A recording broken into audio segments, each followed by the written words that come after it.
His mother walked into a country club with pride minutes later. She was humiliated in front of billionaires. What her son, the CEO, did next, no one saw it coming. Stepped in front of her, blocking her path. "Excuse me," the woman said. "No smile deliveries," and staff used the back entrance. Gloria tilted her head confused. "I'm here for lunch with my son, Derek Samuels." The woman didn't blink. "Yes, well, if you're with staff or catering, it's policy.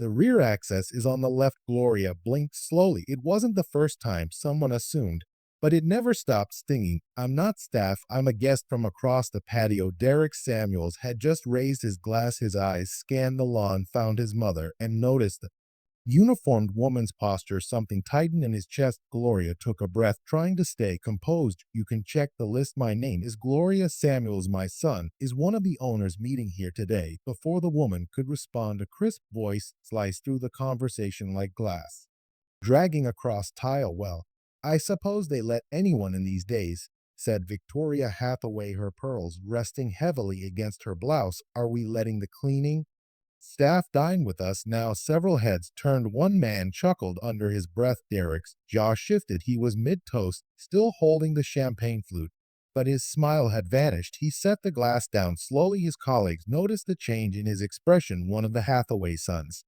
Bradley, the youngest, gave a nervous laugh and said she was probably joking, but Derek didn't hear him. He was already moving. Gloria looked up, her face still calm, but her hands clenched tighter around her bag. Victoria was already walking off, giving no further thought to what she'd said.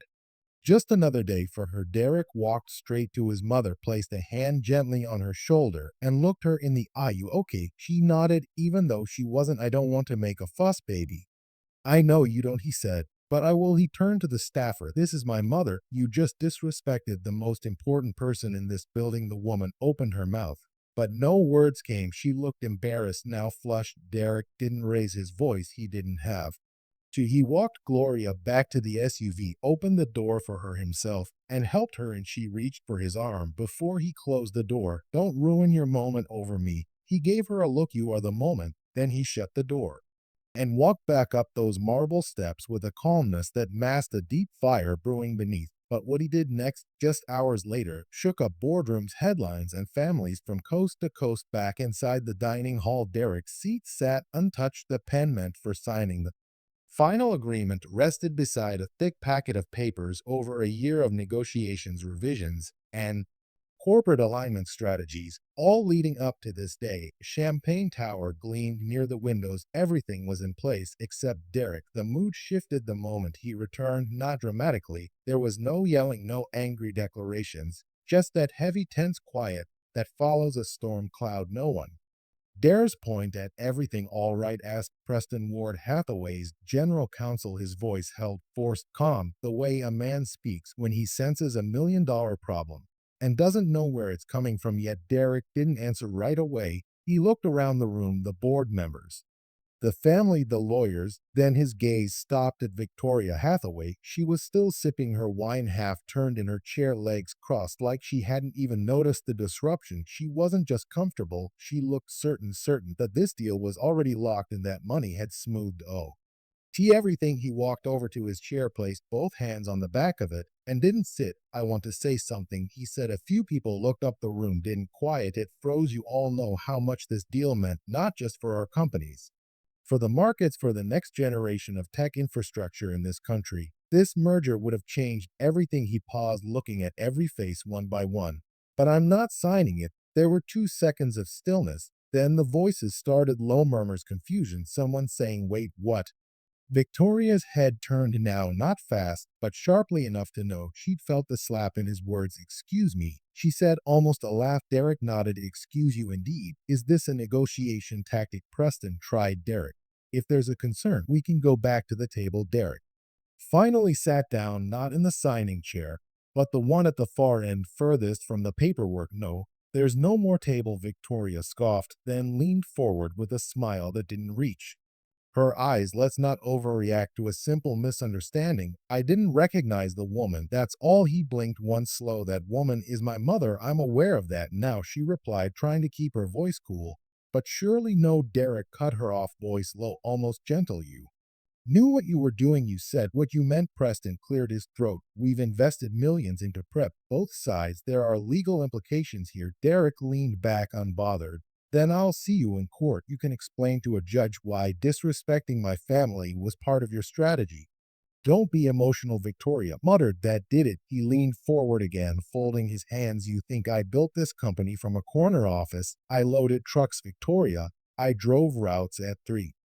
Am I ran payroll from a folding table when we couldn't afford an accountant? I watched my mother take the bus to clean houses so I could keep the lights on in our apartment. So when she shows up here wearing her finest, proud as hell, and you humiliated her, you humiliated me. No one said anything. Then Derek stood one last time. There are deals you lose sleep over. Not signing this isn't one of them. He walked out. No folder, no papers, no handshake, just silence. But by the next morning, silence wasn't an option for anyone involved. The media had already picked up the story, and they were hungry. The first outlet to run it was a small business podcast out of Philadelphia. A guest who attended the merger luncheon leaked just enough. Black CEO walks out of 900 palace deal after mother insulted by white billionaire family. That headline alone had enough fuel to burn. By noon, Tech Pulse, Forbes, and Business Today had picked it up. By 5 cable news anchors were already debating it. The story was everywhere, not because a deal fell through, but because of why it did. A camera caught Derek Samuels walking into his downtown office in New York the next morning. No sunglasses, no entourage. Just him holding a coffee and nodding to the front desk receptionist like he always did. One reporter shouted, "Was the Hathaway comment the reason you canceled?" Another asked, "Do you regret walking away from 900 million?" He didn't answer, not yet. Inside the building, his team had already been fielding nonstop calls. Some investors were confused, others were furious, but a surprising number were proud. Messages flooded their inboxes. Executives from other firms, warehouse workers, teachers, retired veterans, all saying the same thing: thank you for not letting that slide. That afternoon, Derek scheduled a press conference. No press kits, no staged backdrop, just a single podium, a folding table, and 20 reporters crammed into a conference room built for 10.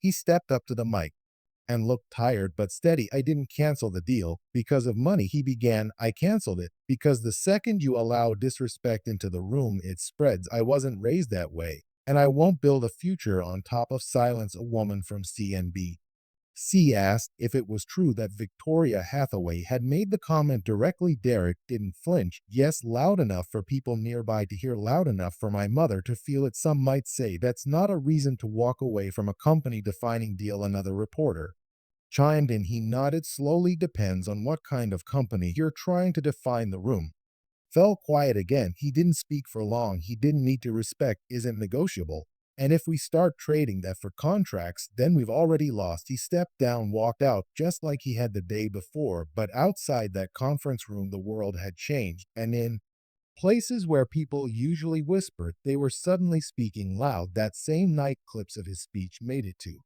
TikTok, X, and YouTube. A former employee of the Hathaway family posted a story of being told to use the service elevator during a charity gala. A Latinx caterer shared how she'd once been asked to remove her apron before entering a front lobby for a setup. The thread got thousands of shares in hours. Derek hadn't planned any of it. He wasn't trying to start a movement. But sometimes all it takes is one person standing still for others to find their footing. Meanwhile, behind closed doors, the Hathaway Group was scrambling in an emergency board meeting. Victoria's oldest son, Clinton Hathaway, who'd been mostly absent during negotiations, asked the question none of them wanted to face: "Do we have to issue an apology?" Victoria frowned. "I don't apologize to people who overreact." "You insulted the man's mother, Vic," someone snapped in public during the deal signing. "What did you think was going to happen?" "We've made comments worse than that to each other in this room," she argued, "and none of us lost $1 billion acquisition over it," Clinton muttered. But the numbers were shifting. Stockholders started asking questions. Brand analysts warned about reputation costs. Even their PR firm hesitated when asked to bend the narrative. That weekend, the Hathaway name took a hit. People remembered every story they'd heard and buried every encounter that didn't feel quite right. What had once been seen as old money class was now under a new lens. Entitlement with a smile. But while the Hathaways scrambled to contain the fallout, Derek was about to face pressure of a different kind, this time from inside his own circle inside the New York headquarters. Things weren't exactly peaceful either. Derek's decision had made him a symbol in the public eye, but symbols attract weight, pressure, scrutiny. Some of it came quietly behind closed doors. Some didn't. He met with his executive team in the upstairs conference room, a wide glass space overlooking Market Street. Most of them had been with him from the beginning, some since the warehouse days, but loyalty has layers, and not everyone was on the same page. Elliot Trammell, his CFO, was the first to speak up. We need to talk about what this means long term, not just this week, 6 months out. We had international infrastructure tied to this merger, Derek. I know, Derek replied calm. We're looking at legal backlash. Hathaway is already drafting breach claims. Their lawyers are saying you killed the deal for personal reasons. It wasn't personal, Derek said. It was principle. But can we afford principle right now? Asked Julian Ricks. We're barely a Series C company. You think the board's not gonna panic? Derek looked at Julian, eyes steady. Let them. That shut the room up for a moment. Then Nia Whitlow, head of marketing, leaned forward. Derek, I support your decision. I really do. But you've got to understand, you became a headline, a symbol. People are calling you the man who walked away from generational wealth to protect his mother. That comes with heat. You're now the guy who said no to $1 billion because someone insulted his mom in public. I said no to being owned. I get that, Nia said. But if you don't take control of the narrative, someone else will. Fast, Elliot added. We're seeing it already. Some investors are nervous. I had 2 calls this morning. They want assurances. They want a plan. Derek stood and walked to the window outside. The city looked ordinary. Traffic moved. A mother walked her kid across the street holding his hand tight. He thought of Gloria, how small she looked on those marble steps in Greenwich, how tall she stood. Anyway, I'm not going to teach people that power means swallowing everything, Derek said finally. Not here, not in my company, and not for a check. Julian leaned back, frustrated. Okay, but what if we collapse because of this? Then we rebuild, Derek said.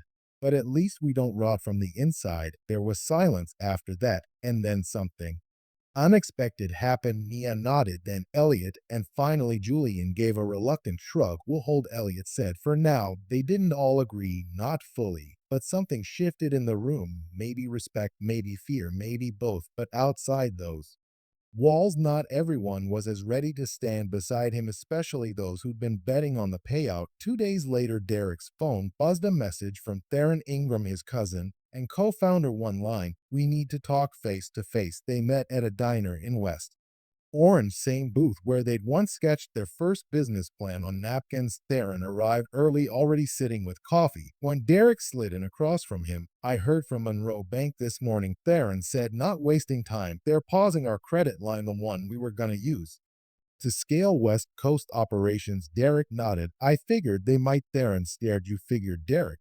We were right there. This wasn't some random buyout. This was our generational leap, our kids' future. And I wasn't going to let that future be built on my mother's humiliation, Derek replied. Theron shook his head, eyes hard. You ever think maybe that was her fight to pick, not yours? Derek leaned in. She wasn't fighting, she was being stepped on. Theron sighed. This isn't the same as back in Trenton. You made a decision for all of us without asking, and now people are saying you did it for clout. I did it because I was raised not to sell my name for a seat at someone else's table. Theron sat back, lips tight. Your lucky folks see you as a hero. You'd better hope that lasts. Derek stood, tossing a 20 on the table. If it doesn't, I'll still sleep fine. But deep down, even Derek knew the real storm hadn't hit yet, not until the Hathaways made their next move. The Hathaway estate in Greenwich was built like a fortress, stone walls, antique iron gates, and hedges trimmed like they were in military formation. Inside the main study, the family gathered around a long mahogany table. The air was stiff. No one dared sip the wine that had been poured. Victoria Hathaway sat at the head, her fingers clasped under her chin, expression unreadable. Clinton, her eldest, was pacing. Bradley scrolled through his phone, visibly nervous. The only one who spoke with ease was Eleanor.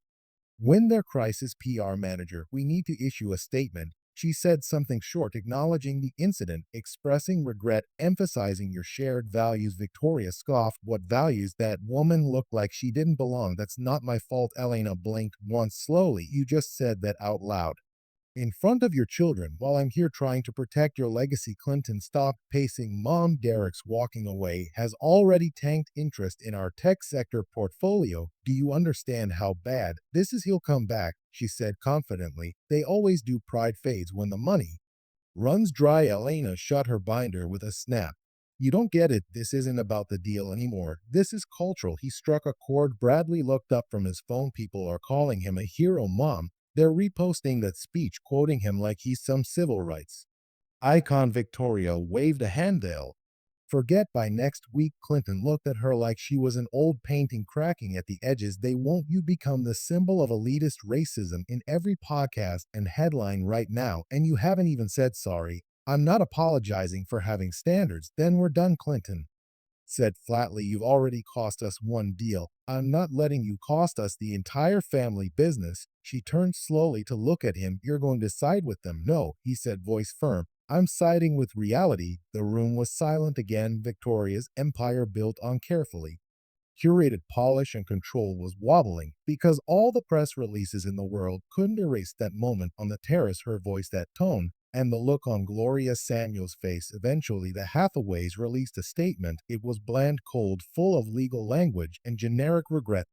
Hathaway Group regrets the recent miscommunication that led to the premature end of the merger. We continue to uphold values of inclusion and mutual respect. Derek didn't respond publicly, but his silence said more than any post could. Instead, he kept building. By now, journalists had dug into his background. Photos of young Derek delivering packages in New York, a quote from a former teacher who remembered him staying after class to study business books. One clip from a podcast resurfaced him saying, I'm not trying to be in anyone's club. I'm trying to build my own house. Meanwhile, Gloria had become a figure in her own right. She appeared briefly on Morning Update, sitting in a simple chair, hands in her lap. I didn't ask for attention, she said, but I raised my son to speak when silence costs too much. The host asked if she would have preferred he signed the deal anyway. She smiled. Soft but firm. Some money comes with chains. I'm too old to wear chains. The clip went viral. Influencers stitched it. Young entrepreneurs quoted it on panels, and quietly, companies started pulling out of Hathaway partnerships, not because of Derek, but because of what Victoria had come to represent. In an era where reputation travels faster than fact, perception becomes reality, and reality was shifting. Still, Derek didn't gloat. He went to work, met with partners, hired more staff, and visited his mother every Sunday, bringing her gardenias and banana pudding from the same bakery she loved in Trenton. But just when things seemed to be stabilizing, an unexpected phone call would pull Derek right back into the spotlight, this time not for what he'd walked away from, but for what someone else had dug up. The call came just after 8 p.m. on a Wednesday. Derek was alone in his office, working through projections. The building was mostly dark, cleaning crews moving quietly through the lower floors. He almost didn't answer when he saw the number. Blocked caller. But something told him to pick up. Mr. Samuels. The voice was sharp, a little raspy, like it belonged to someone who'd smoked for decades, but only just quit. I'm not calling for trouble. I'm calling because you need to know what they're trying to do. Derek sat up. Who is this? I worked with the Hathaways for 15 years. I was on their legal acquisition team. You're not the first name they've tried to erase. When it didn't suit them, erase. They're preparing a countersuit. The voice continued. There, digging into your early filings, your first funding rounds, trying to frame you as unstable. They want to make you look volatile, unpredictable, say you brought politics into business and ruined shareholder value. They're hoping people will forget why you walked away in the first place. Derek leaned back, staring out to the tall window. And why are you telling me? Because I've seen this before. They destroy, then deny. You made the mistake of embarrassing them in public. They'll try to bury you quietly. The line clicked dead. Derek sat there unmoving. He knew the Hathaways played hardball, but this, it was war, and it wouldn't stop at his name. They'd aim at his reputation, his team, even his mother, if they had to. He called Nia Whitlow the next morning. They're coming after you, she said, unsurprised. After he relayed the call, Victoria doesn't lose quietly. She's going to weaponize your story and flip the narrative, make it seem like you're the aggressor. Let her try, Derek replied. But Anya was already thinking 5 steps ahead. We need to show people who you are before she tells them who you're not. She got to work within 48 hours. A new media campaign launched. No slogans, no drama, just real stories. Warehouse workers recorded testimonials. Investors talked about Derek's transparency during tough quarters. Former interns posted videos of how he mentored them without cameras or hashtags. But the most powerful video came from Gloria seated in her small living room. She looked straight at the camera and said, I didn't raise my son to be a businessman. I raised him to be a man who stands when standing means losing something. It landed like a thunderclap. Cable news couldn't ignore it. The hashtags trended again, and suddenly the Hathaway strategy, subtle, discrediting, veiled accusations started to look like what it really was: bitterness. Still, they didn't stop. A week later, Hathaway Group released documents suggesting Derek had violated early partnership clauses during a 20 deal with Stratus Line Logistics. It was supposed to imply he had a history of cutting ties abruptly, but Stratus's CEO Leonard Greer went on the record the same day Derek left our deal because he refused to approve wage cuts for our drivers. I wish I'd done the same. It backfired again. The narrative was slipping out of the Hathaway family's grip, and every attempt to regain control only magnified the original wound. One, they still refused to acknowledge or apologize for. Inside the Hathaway home, Victoria was beginning to feel the walls close and contracts evaporated. Event invites disappeared. A museum board rescinded her honorary seat, but Victoria didn't blame herself, not once. It's a fad, she snapped at Clinton over breakfast. Social media outrage. It'll fade. Clinton wasn't sure anymore. It's not fading, mother, it's building. Because you never once said you were wrong. She sipped her coffee like the conversation bored her. And I won't, he stood. Then the family business doesn't need you anymore. She didn't respond. But for the first time, her hands trembled just slightly. But while the Hathaways were losing ground, Derek was about to face a moment of truth, one that had nothing to do with money and everything to do with legacy. Derek stood in his mother's backyard in Trenton, watching her clip basil from the small planter box they'd built together 2 summers ago. The sun was low, casting a soft orange glow on the grass, and Gloria wore one of her older church dresses, faded at the seams, but still neatly pressed. She didn't say much, just moved slowly, methodically, like the weight of the last few weeks hadn't touched her. But Derek knew better. Mom, he said, not looking directly at her, you all right? With all this attention, she didn't look up. Attention don't bother me, but I know what comes with it. What do you mean? Gloria snipped another leaf, placing it gently into the bowl resting on her hip. They don't like it when we walk out of the room with our heads high. Makes them feel small, so they try to make you feel smaller. He sat down on the porch steps. They're still trying, still spinning it like I blew up the deal over nothing. She finally looked at him. You know it wasn't nothing, and anyone who says that don't know the cost of respect. He nodded, silent for a beat. Theron, still upset, he said, feels like I took something from the family. Gloria walked over, lowering herself onto the steps beside him. Baby, every family's got their storm. But if you bend in the middle of it, what do you hand down to the ones after you? I just wanted to protect you, he said, his voice softening. And you did, she replied, but it wasn't just about me. It was about what you represent now. Don't run from that. Derek sat with her words. Later that night, back at his apartment in Jersey City, he watched a news segment replay footage from his press conference. He didn't like hearing himself on camera, too polished, too deliberate. That wasn't how he grew up speaking.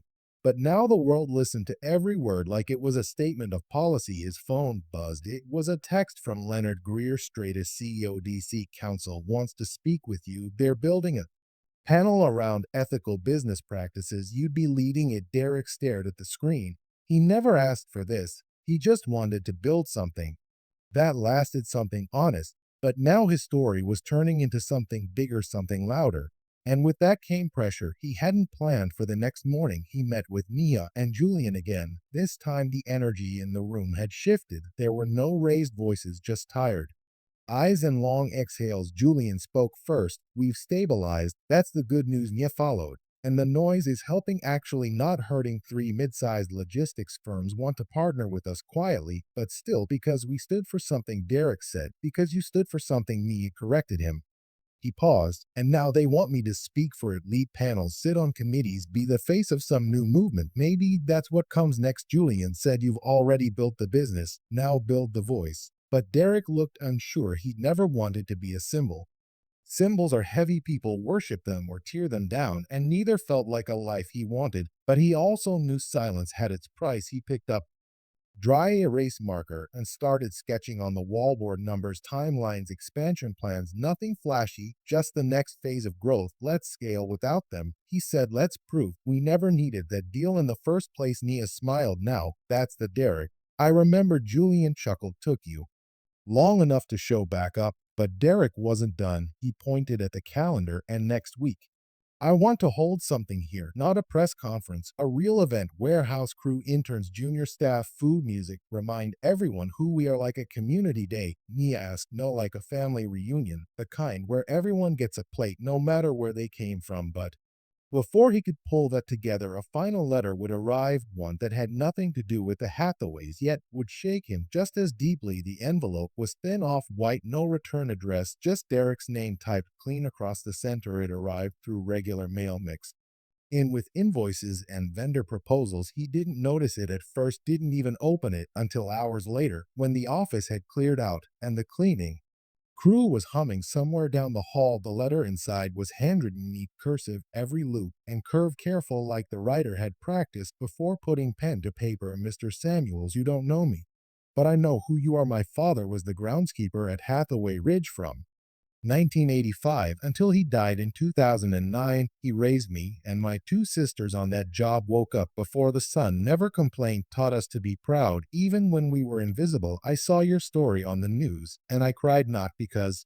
I was surprised by what happened to your mother, because I wasn't, but because for once someone said no and meant it. You reminded me of my father. He never had your platform, but he had your spine. I just wanted you to know not everyone forgets where they came from or who they stand up for. With deep respect, Camille Pierce. Derek read it twice, then folded it slowly and set it on the desk. That name, Camille Pierce, stirred something. He dug through his inbox, checking for it. Nothing, no emails, no LinkedIn hits, just a letter. Later that night, he told his mother about it over dinner. She said her father was the groundskeeper. He said, pushing greens around on his plate. She said, I reminded her of him. Gloria looked thoughtful. Funny how truth reaches you. Doesn't matter route it finds you. Derek nodded, but didn't speak. He didn't need to. The letter had landed like a weight in his chest, not heavy with regret, but with meaning. He carried so much responsibility. Now it felt good to know his choice had reached someone who'd lived in the shadow of that same gate for decades. The next day, he asked Nia to find Camille quietly. She called 2 days later, found her, teaches fourth grade in Harrisburg, doesn't do social media, lives in a small apartment with a rescue dog. She didn't expect you to write back. Want to visit her? Derek said. Should I call ahead? No, I'll knock. 2 days later, he stood on a small stoop in Harrisburg, holding a paper bag from a local bakery and feeling something he rarely felt anymore, nervous. Camille opened the door after the second knock. She looked mid-40s, brown ponytail, wearing jeans and a school district sweatshirt. When she saw him, she froze. Your I'm Derek, he said. And this is banana bread. Thought you might be tired of everyone only wanting something from you. Camille blinked, then let out a breathy laugh. Come in before my dog tries to eat you inside.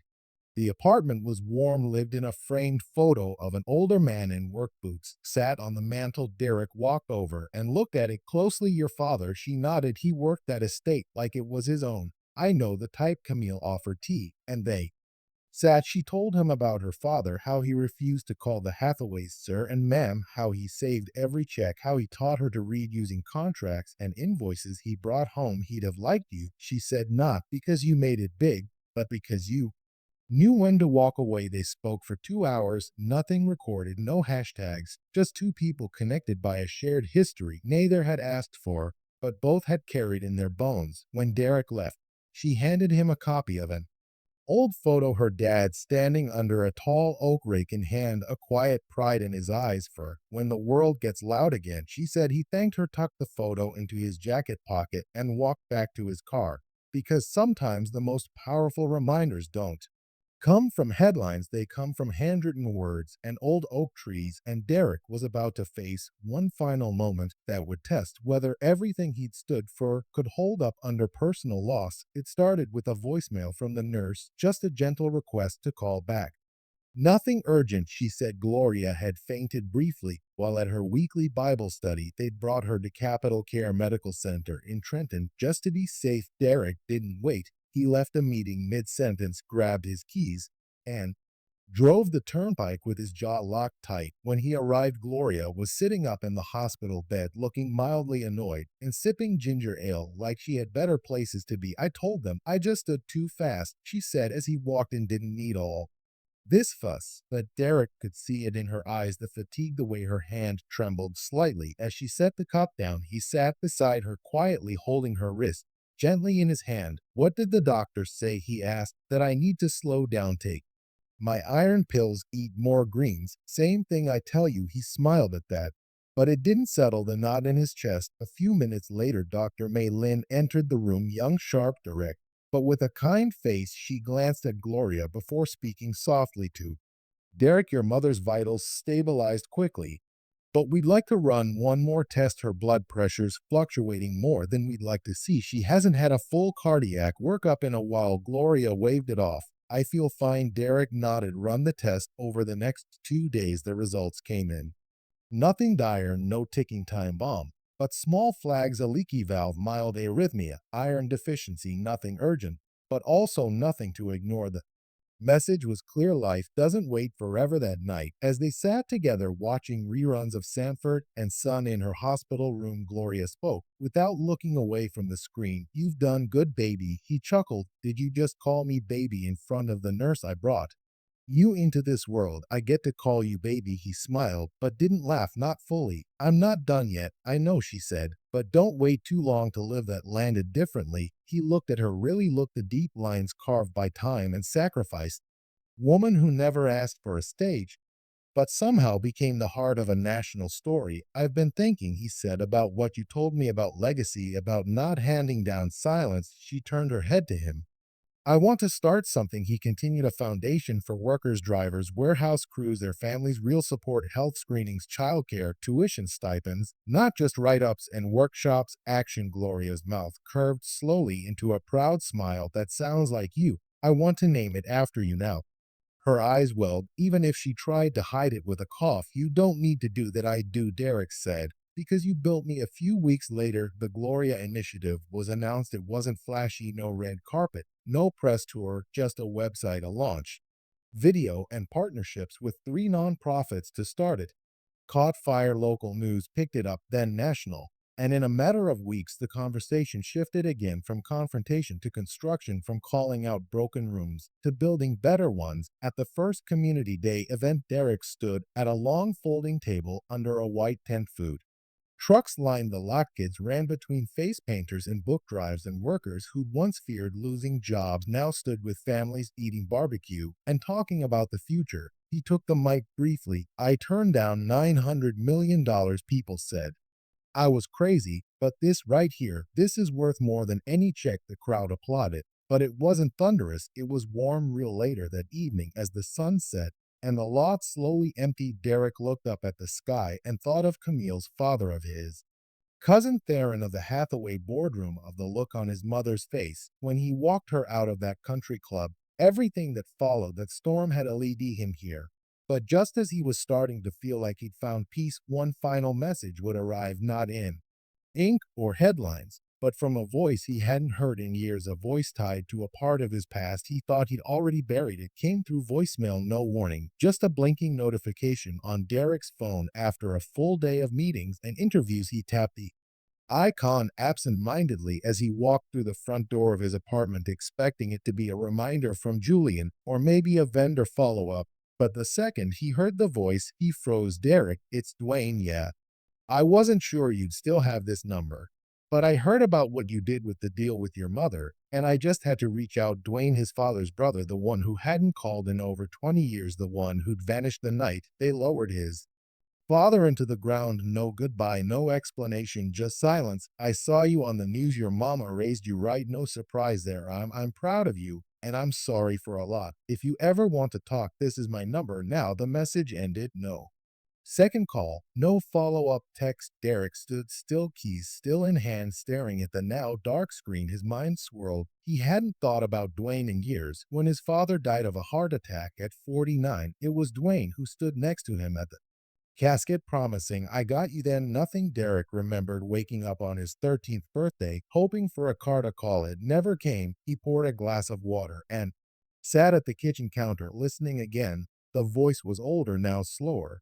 But it was him that night. He couldn't sleep. Memories came back fast and sharp. His dad fixing the water heater on a cold morning, grease on his hands. Dwayne bringing over ribs in foil every 4th of July, then the silence, like someone had closed the door and forgotten to tell him in the morning. Gloria called. "I heard from Dwayne," she said without waiting for small talk. Derek's grip tightened on the phone. "He called you, left a message yesterday, same as he did with you, I'm guessing. I don't know what he wants." "Maybe nothing," she said. "Maybe he's trying to make peace while he still has time. I'm not sure I need peace with him." She was quiet for a moment. "Baby, sometimes peace ain't for them. It's for you." That line stuck. Later that day, he replayed the voicemail again, and this time he didn't feel anger. He felt tired, like a part of him had been holding something up for too long. He waited until evening, then picked up the phone and called back. 3 rings, then a click. "Derek," the voice asked, cautious but hopeful. "Yeah, it's me." A long pause, then a small laugh. "You sound just like your father." "I get that a lot." Neither spoke right away. Then Dwayne sighed. "I'm not calling to explain away the silence. I was a coward after your dad passed. I couldn't look at anything that reminded me of him.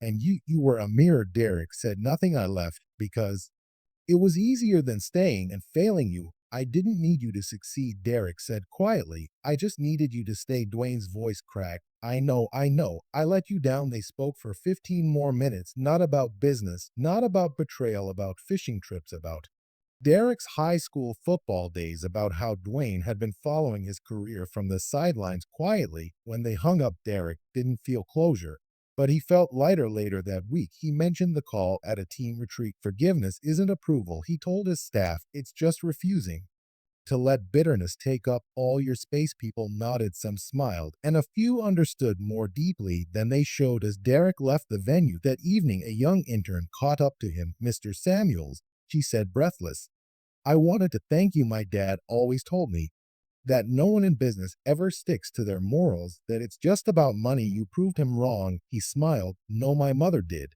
And as he walked back to his car, head high, heart clear, Derek finally understood. Legacy isn't what you leave behind, it's what you live through and what you refuse to let die in silence.